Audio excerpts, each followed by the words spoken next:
ومن سيئات أعمالنا من يهده الله فلا مضل له ومن يضلل فلا هادي له ونشهد أن لا إله إلا الله وحده لا شريك له له الملك وله الحمد وهو على كل شيء قدير. اللهم صل على محمد وعلى آل محمد كما صليت على إبراهيم وعلى آل إبراهيم إنك حميد مجيد. بسم الله الرحمن الرحيم. قال الله تعالى في القرآن المجيد: بسم الله الرحمن الرحيم. ولا على الذين إذا ما آتوك لتحملهم قلت لا أجد ما أحملكم عليه تولوا أعينهم تفيض من الدمع حزنا ألا يجدوا ما ينفقون. سورة توبة 92 آيات أو لسما سفارة. قال النبي صلى الله عليه الصلاة والسلام عن أبي ذر رضي الله عنه أن ناسا من أصحاب رسول الله صلى الله عليه الصلاة والسلام قالوا للنبي: يا رسول الله صلى الله عليه الصلاة والسلام، ذهب أهل الدثور بالأجور يصلون كما نصلي ويصومون كما نصوم ويتصدقون بفضول أموالهم. قال: أوليس قد جعل الله لكم ما تصدقون؟ إن بكل تسبيحة صدقة وكل تكبيرة صدقة وكل تحميدة صدقة وكل تهليلة صدقة وأمر بالمعروف وصدقة ونهى عن المنكر صدقة وفي بدع أحدكم صدقة. قالوا: يا رسول الله، أيأتي أحدنا شهوته ويكون له فيها أجر؟ قال: أرأيتم لو وضعها في حرام أكان عليه وزر؟ فكذلك إذا وضعها في الحلال كان له أجر. رواه مسلم. أما بعد، زما د ایمان ورونو، الله جل جلاله سره زما ورځ په آخرت باندې عملنامه په خلاص باندې درکړه او اله العالمین هم دې رسول الله صلی الله علیه وسلم شفاعت په نصیب او په دې ارزو چې د رسول الله صلی الله علیه وسلم امت په امن کې اوسېږي په ټولې دنیا کې. الله جل جلاله دې رحمتونه وکړي. ما چې کوم آیات شریف ولوسته: ولا على الذين ما آتوك لتحمل، او نشته د هغه کسانو دپاره چې تا ته راځي لتحملهم چې ته ورته سورلی ورکړي، اوښ ورته ورکړي، خر ورکړي، اس ورته ورکړي چې جهاد ته پې لاړ شي. قلت لا اجد ما احملکم. رسول الله صلی الله علیه وسلم ورته وایي چې ما سره هېڅ شی نشته چې زه تاسو په حمل کړم په هغې باندې. نه اوښ را سره شته، نه اس او نه خر را سره شته چې تاسو پې جهاد ته لاړ شئ. علیه تولوا واعینهم تفیض من الدمع. کله چې دا خبره واورېدله چې ما سره سورلي نشته چې تاسو د تبوک غزوې ته لاړ شئ، نو دا غریبان فقیران په ژړا باندې شو. د دوی اوښکې د سترګو نه توی شوې او د زړه نه یې ډېر زیات وجړل او د دې جړا او حزن او تکلیف نه الله جل جلاله دا آیات شریف نازل او د دې آیات د نازلېدو نه الله یجد ما ينفقون. وی مونږ څه نه لرو چې اوس دا مونږ نفقه کړو او مونږ غریبان یو، او چې د غریبان یو نو اوس مونږ څه وکړو؟ نه اوښ شته او نه ښه شته او نه ته څه راکړې. الله جل جلاله دا آیات نازل کړ. وی دا فقیران هغه فقیران دي چې الله جل جلاله ته ډېر ګران دي او دوی خپله چې جاړي په دې پسې چې جهاد وکړي او نیکي وکړي او یا فی سبیل الله کوم حرکت وکړي، خو دوی ناتوانه دي. نه نفقه ورکولی شي، نه خیرات ورکولی شي، نه زکات ورکولی شي، نه دا ډېر زیات محزون دي او ډېر زیات غمګین دي. نو په دې لحاظ دا آیات شریف نازل شو. همدغه وخت د الله حکمت ته وګوره چې کله رسول الله صلی الله علیه وسلم ورته دا خبرې وکړې او دوی روان شو او په ژړا باندې او خلکو ته یې ویل چې مونږ نشو تللی تبوک غزوه ته. رسول الله صلی الله علیه وسلم ته شپږ اوښان راغله او دا شپږ اوښان بېرته وایي را وګرځېږئ، بېرته راغله او دا شپږ اوښان یې ورته ورکړل. دا شپږ کسه ډېر زیات خوشحاله شو، ژړا یې په خندا بدله شوه. عثمان رضی الله عنه سره د دې چې دغه ټول هر څه مصارف د غزوې ورکړي وو، غزا کې د تبوک ډېر زیات مال ورکړی وو. 3 اوښانې ورته نور سره د هر څه د پالانونو او سره د هر څه د ټول تجهیزاتو سره یې 3 اوښان هغه ورته ورکړي. ځینې نور پاتې شو. په دې کې 2 قسمه خلک وو.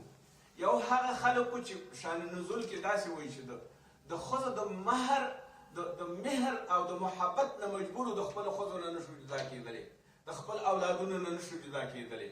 لکه بني اسرائیلو باندې چې کله ویل موږ باندې جهاد دې فرض شي، کله چې پرې جهاد فرض شو نو بیا یې موسی کلیم الله ته ویل چې ته او خپل ورور ته دې ووایه او خپل اهل و عیال ته دې ووایه چې لاړ شي او جهادو کې موږ جهاد نشو کولی، د خپلو بچو نه نشو جدا کېدلی. فلهذا دلته چې کله دوی دا خبرې وکړې او دا وشو نو دې کې قسم خلک وو. ځینې د ښځو د محبتونو او د اولادونو د محبتونو نه بهانې کولې رسول الله صلی الله علیه وسلم ته چې زموږ دا عذر دی، زموږ دا عذر دی، موږ نشو تللی. او ځینو بیا دغسې جړل چې ما ته یو څه شی د حمل دپاره راکړه، یوه سورلۍ راکړه چې زه پرې لاړ شم هلته. نو د دې آیات یو ړوند راغی او رسول الله صلی الله علیه وسلم ته وایي چې زما زړه دا غواړي چې زه لاړ شم او غذا وکړم. نو هغه ورته ویل ته خو معذوره یې نشې تللی، په معذور باندې دا نشته جهاد. د ده د زړه محبت همداسې و چې باید ده جهاد کړی وی، خو ده جهاد ونه کړ ځکه چې دی ړوند و. همداسې نور ټول معذوران هم همداسې وو. په هر صورت باندې او د رسول الله صلی الله علیه وسلم په دې مجلس کې داسې خلک موجود وو چې هغوی خلکو د زړه نه غوښته چې باید لاړ شي او هر څه برابر کړي او د غذا هر څه جوړ کړي، خو دوی د معذرت له خبره نشو کولی. نو په دې لحاظ باندې د رسول الله صلی الله علیه وسلم سره دا خبره مطرح کړه چې موږ معذوره یو، څنګه چلو؟ الله جل جلاله ورته سبب پیدا کړ. بیا رسول الله صلی الله علیه وسلم د همدې آیات لپاره او د همدې لپاره په غزوې په میدان او په ډګر کې چې مجاهدین په جنګ کې وو، هغه فرمایي چې رسول الله صلی الله علیه وسلم فرمایي خلکو ته تاسو سره هغه خلک شامل دي کوم چې د شرعي عذر له خاطر نه دي راغلي. په دې میدان کې د هغوی ثواب داسې ثواب دی لکه څومره چې ستاسو ثواب دی. نو دوی دواړه ورکې شامل وي. که یو سړی حدیث شریف کې راځي که یو سړی نیت د جهاد وکړي او دی په خپله بستره باندې مړ شي، الله جل جلاله د شهادت مرګ په برخه کوي ورته، او دی باید شهید وي، د شهید برخه ورکوي ورته. په هر صورت باندې دا آیات شریفو چې په دې برخه کې نازل شوی و د سورې توبه. اوس راځو دې ته چې حدیث شریف د دې موضوع لپاره داسې رسول الله صلی الله علیه وسلم جامع الکلم فرمایي. ابي ذر رضی الله عنه روایت کوي، د مسلم روایت دی، ان الناس من اصحاب رسول الله صلی الله علیه وسلم، ځینې خلک د رسول الله صلی الله علیه وسلم د خلکو نه قالوا للنبي صلى الله عليه وسلم، نبي صلى الله عليه وسلم ته یا رسول الله ذهب اهل الدثور بالاجور، هغه کسان چې مالدار دي او پیسې لري او مالونه لري او ځمکې لري، هغوی په ډېر اجر سره لاړل. یعنې د خپلې ناامیدۍ اظهار یې وکړه، هغوی ډېر اجرونه واخیسته هغه څوک چې مالدار دي. کله چې دا ویل نو بیا ورته وایي اولیس قد جعل الله لکم، نو د دې اجوره د هغوی ډېره زیاته شوه. وایي چې دا صحابه چې وایي چې د هغوی اجوره زیاتره وایي یصلون کما نصلي، هغه مالداره او ماړه او پټ او غنیان خلک موږ سره مونځ کوي لکه موږ چې مونځ کوو، روژه نیسي لکه موږ چې روژه نیسو، او صدقې ورکوي هغوی د هغه مالونه نه چې هغو سره زیات ایښودل شوی، یعنې موږ څه نه لرو. اولیس قد جعل الله لکم ما تصدقونه، رسول الله صلی الله علیه وسلم ورته آیا تاسو سره دا خبره موجوده نه ده چې تاسو د هغې نه زیاته صدقه ورکولی شئ؟ نو ورته وایي چې نه موږ څه وکړو؟ رسول الله صلی الله علیه وسلم ورته وایي ان بكل تسبیحة صدقه، که تاسو سبحان الله ووایي تاسو ته صدقه ده. وكل تکبیرة صدقه، که تاسو الله اکبر ووایي تاسو دپاره صدقه ده. وكل تحمید، او که تاسو الحمدلله ووایي تاسو دپاره صدقه ده. وكل تهلیل، که تاسو لا اله الا الله ووایي تاسو دپاره صدقه ده. وامر بالمعروف صدقه، که تاسو امر د معروف وکئ او یو چاته نیکه لاره وښئ، د دې دا صدقه ده. ونهى عن المنکر صدقه، او که تاسو یو څوک د یو بد کار نه منې کوي نو دا تاسو دپاره صدقه ده. وفي بدع احدکم صدقه، او که تاسو خپلې ښځې ته د نکاح نه بعد په یو شرعي عذر یو په شرعي ترتیب باندې ورسره نږدې شئ او نږدېکت ورسره وکړئ، مجامعت ورسره وکړئ، دا ستاسو دپاره صدقه ده. اوس وایي چې یا رسول الله صلی الله علیه وسلم موږ خپلو ښځو ته نږدې شو، موږ خو شهوت خپل غریزه خپله په ځای کوو، موږ خو نور نه کوو. نو رسول الله صلی الله علیه وسلم ورته دلیل وایي ارأیتم لو ودعاها فی حرام، آیا تاسو نه یې لیدلي چې که چېرته تاسو دغه مجامعت یا به هم بستر شدن په حرامو کې وکئ اکان علیه وزر، آیا تاسو باندې به نه وي ګناه؟ فکذلک اذا ودعها فی الحلال کان له اجر، نو چې هغه وزر دی او ګناه ده درته، نو دا چې تاسو په خپله حلال ښځې سره په هم بستر شئ دا ستاسو دپاره ثواب دی. ځکه وایي الله جل جلاله نساؤکم حرث لکم، ښځې ستاسو حرث دی. بیا وروسته به راځي د دې نه چې دغه حرث تاسو په کوم نیت باندې کوئ. تاسو نه اولاد صالح پیدا شي، جنۍ وي که هلک وي، تاسو نه ښه فامیل پیدا شي، تاسو د هغې سره په اسوده اوسېږئ، د دې نه بهتر کار نشته چې د حلالې نکاح ښځه وکړئ او د حرامو نه ځان وساتئ. نو اوس فرمایي چې فضل د هغه صحابه و چې هغوی دا حرص لرل چې باید موږ لاړ شو غزا ته، د هغې خلکو دپاره ډېر زیات اجرونه دي. دا هغه فقیرانو چې رسول الله صلی الله علیه وسلم ورته د زړه تسل ورکړه او ورته یې وویل که تاسو دغه ذکرونه وکئ نو الله جل جلاله به ستاسو ټول هر څه په ځای باندې کړي او تاسو ته به صدقه درکړي. دا ولې؟ سوال دلته دی. وایي د دوی لشدت حرصهم علی الاعمال الصالحه، د دوی الحا دا وه، قصد دا و او ډېر زیات د زړه نه یې غوښته چې باید موږ صالح عمل وکړو.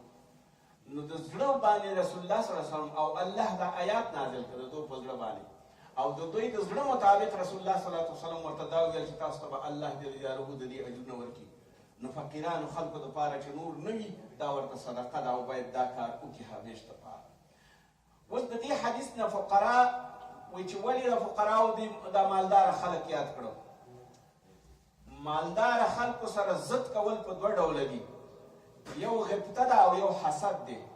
حسد دې ته وایي چې د دې نه مال واخله الله ما ته یې راکړه، او غبطه دې ته وایي چې یا الله د دغې عالم غوندې علم ما ته هم راکړه چې زه یې تدریس کړم، او یا الله د دغې مالدار غوندې مال ما ته هم راکړه چې زه پکې زکات او صدقات ورکړم. نو دې صحابهو د دې لپاره نه چې په هغو باندې بخیلي کوله بلکې غبطه یې کوله د دې لپاره چې کاشکې زمونږ هم داسې وسه لرلی چې اوس د تبوک غزا ته تللی وې. د تبوک غزا ډېره په ګرمۍ کې، ډېره په تکلیف کې، خو د دوی الها دا وه چې مونږ لاړ شو شهیدان شو یا غازیان کور ته راشو، خو چې کور کې پاتې نه شو، د ښځو غوندې پاتې نه شو. دا د دوی خپله هغه څه و چې الله جل جلاله رسول الله صلی الله علیه وسلم ته بیان کړه.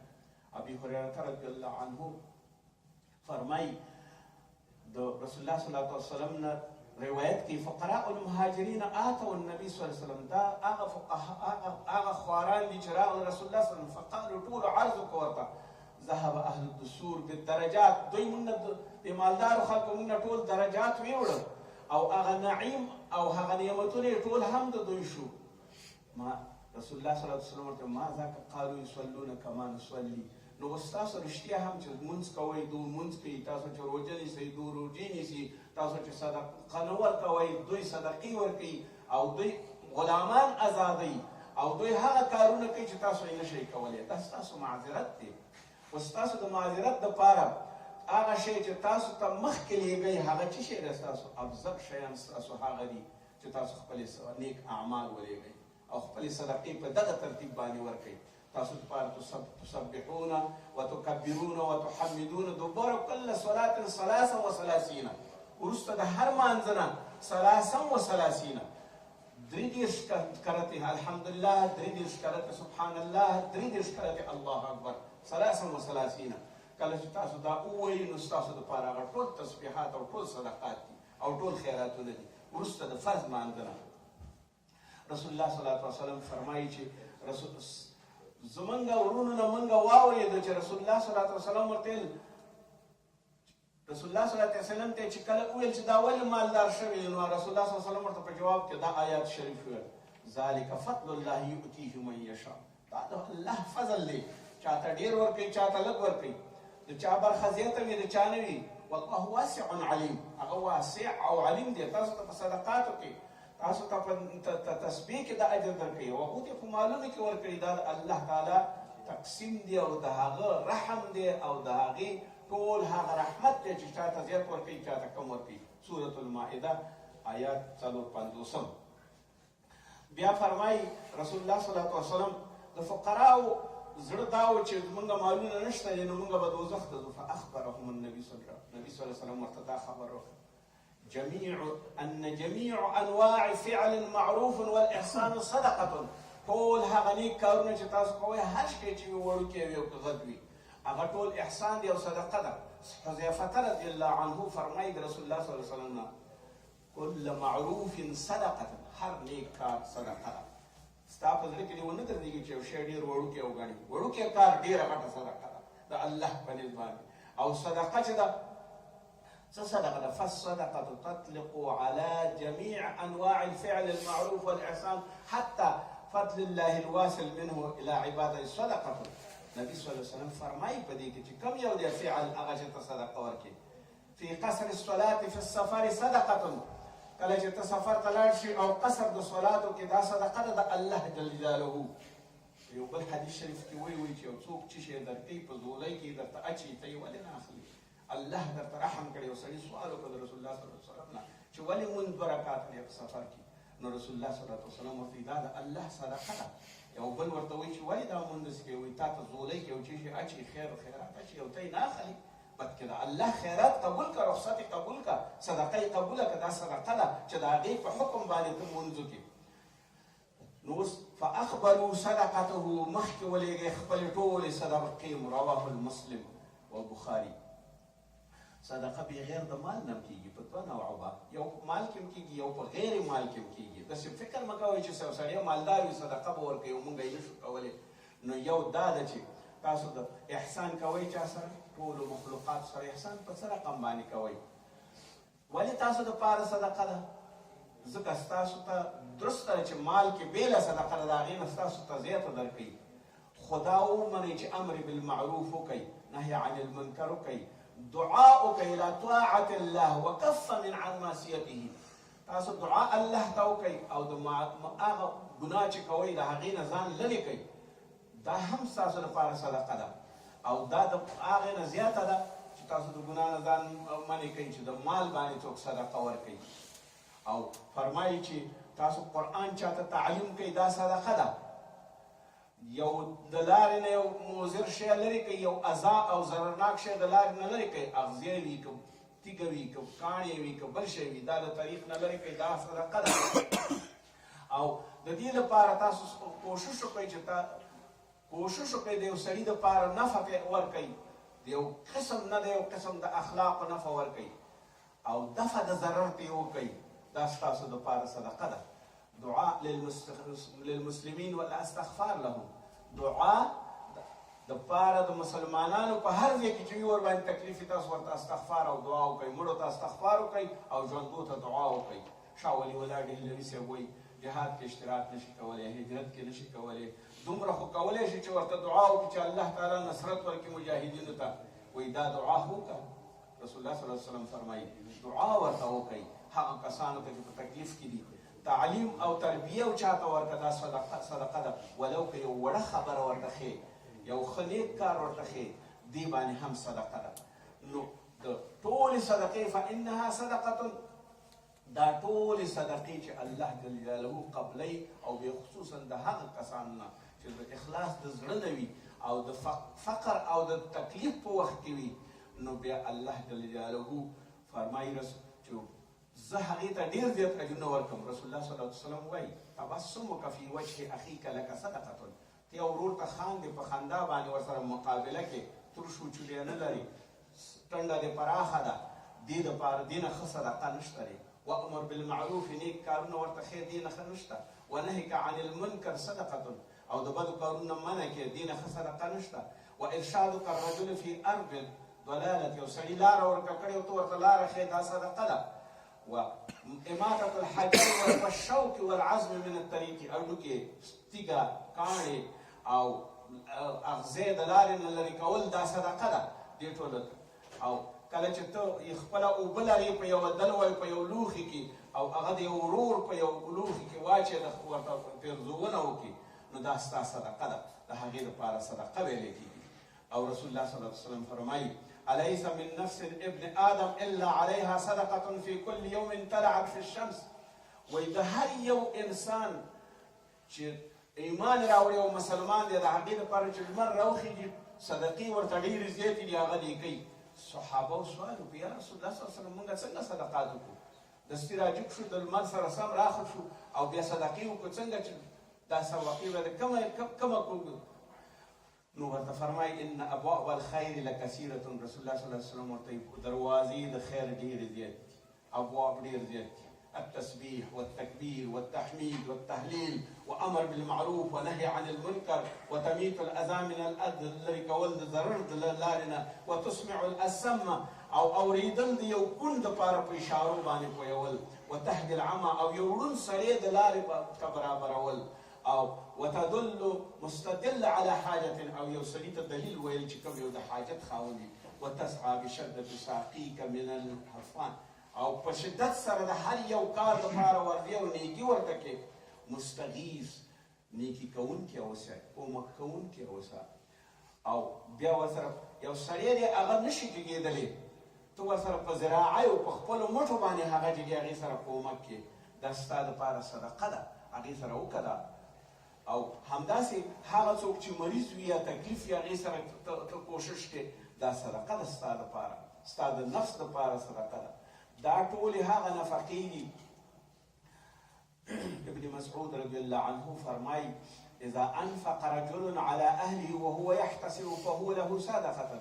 د خپل اهل او عیال لپاره حلاله صدقه راوړل او هغې ته ورکول او هغه په خپله باندې په ډوډۍ او په طعام باندې مړول، دا تا لپاره صدقه ده. حلال رزق ورته راوړي خپل دغه ته ورکړي او الله جل جلاله دپاره نفقه وکړي، یو چاته یې ورکړي فقیر ته، تا دپاره اجر دی.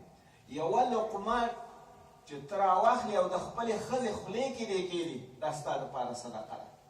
نو ته په اخلاص باندې کېږدي او د محبت نه یې کېږدي، نو ته اوس د دې سره اخلاص هم ملګری دی، د دې سره محبت هم ملګری دی چې ته په اخلاص د خپلې ښځې خوله کې ډوډۍ ږدي، نو دا تا دپاره صدقه ده. او ورسره محبت د دې نه دا معلومیږي، محدثین وایي چې ته محبت باید ښځې سره وکړي، دشمني ورسره مه کوه، ځکه چې ډوډۍ ورکول په خوله کې هغه چاته څوک ورکوي چې محبت یې ورسره ډېر وي، په اولاد باندې، نو ته ورسره محبت کې ورسره معلوم کوه او وکړه ورسره.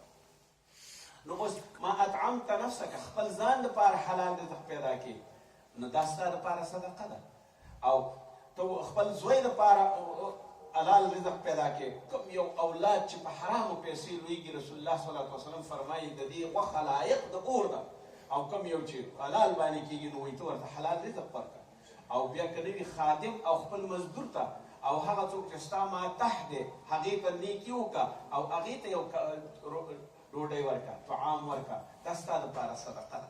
د دې احادیثو او د دې ټول څه نه بیا رسول الله صلی الله علیه وسلم فرمایي قال ما من مسلم يغرس خرسا او يزرع زرعا فيأكل منه انسان او طير او دابه الا كان له صدقه. وایي چې هغه مسلمان چې نیلګې وکړي، ونه وکړي او یا زراعت وکړي، د دې نه چې هر څوک وخوري، که انسان یې وخوري، که مرغه او طیور یې وخوري، او که ځناور یې وخوري، او که هر شی یې وخوري، دې دپاره دا صدقه ده. بیا فرمایي جابر رضی الله عنه روایت کوي ما من مسلم هغه څوک دی یغرس غرسا چې وکړي نیالګی الا ما كان اكله له صدقه، هر څه شی څوک چې وخوري د دپاره صدقه ده. وما سرق منه که غلا دې وکړي د دې نه هم هغه ستا صدقه ده. وما اکل السبع او هغه څه چې درندې وخوري هم د ده دپاره صدقه ده.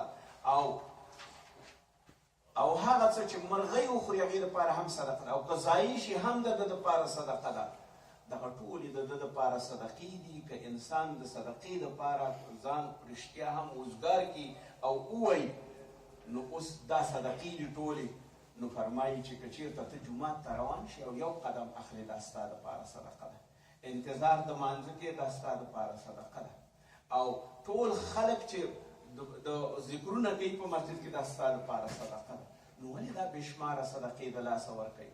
رسول الله صلی الله علیه وسلم فرمایي ارأیت لو وضعها فی حرام، ته حرام کارونه چې کې هغه ستا دپاره وزر دی، د دې نه ډېر ښه او محترم کار دا دی چې ته نیکي وکړې نو ستا دپاره اجر دی پکې نو بیا ولې داسې نه کوې باید ته اجر ته باید وراشي او د صدقې هغه څه چې مالي صدقه ده دې کې شک نشته دی چې د زړه وي زکات صدقات د ټول شیانو دپاره ورکول صحیح وي دا ښه صدقه ده خو نه ته د خپل حیثیت سره صدقه ورکړې او یو مالدار او غني د خپل حیثیت سره صدقه ورکوي نشي کولی چې ته مالدار غوندې صدقه ورکړي او مالدار نشي کولی چې د غریب غوندې چوپ لاس ځان سره ونیسي او هېڅ شی ونه کړي باید ویې کړي د دې لپاره چې صدقې زیاتې شي تسبیحات زیات شي د تسبیحاتو د 33 په وخت کې ویل شوي د دې په مشکات کې حدیث شریف او نور احادیثو تاسو راغلي چې 33 دا مطابق د دې دي چې باید 30 کرتې وویل شي او 30 کرتې وویل شي دا مطابق بالانامل د اناملو او د بندونو مشکات شریف کوم یو عالم چې دی هغې ترجمه کړی دی په دې باندې او خلکو تصدیق کړی دی په دې باندې چې شمار یې په دې کې دی خلک دې ته ترجیح ورکوي چې په یو لاس باندې تسبیحات ووایي او په دې بل یې وشماري دا لاس محروم کول او الله جل جلاله فرمایي په قرآن کې چې زه به د لاسونو نه خبرې اخلم د خپو نه به هم اخلم چې کوم نیک عمل دې کړی نو دا لاس به درته وایي چې تا زه ولې محروم کړی یم ولې دې راباندې تسبیح نه ده ویلې ما څه ګناه کړې وه که ته وایې چې ما ګناه کړې وه نو ولې دې په دې فرضو کې استعمال کړم تکبیر تحریمه کې ولې دې په سنتو کې استعمال کړم په دې کې ولې دې په سجده کې استعمال کړم په فروضو کې مې استعمالې او په مستحباتو کې مې نه استعمالې نو دا ستا او په مشکات شریف کې او په نورو احادیثو کې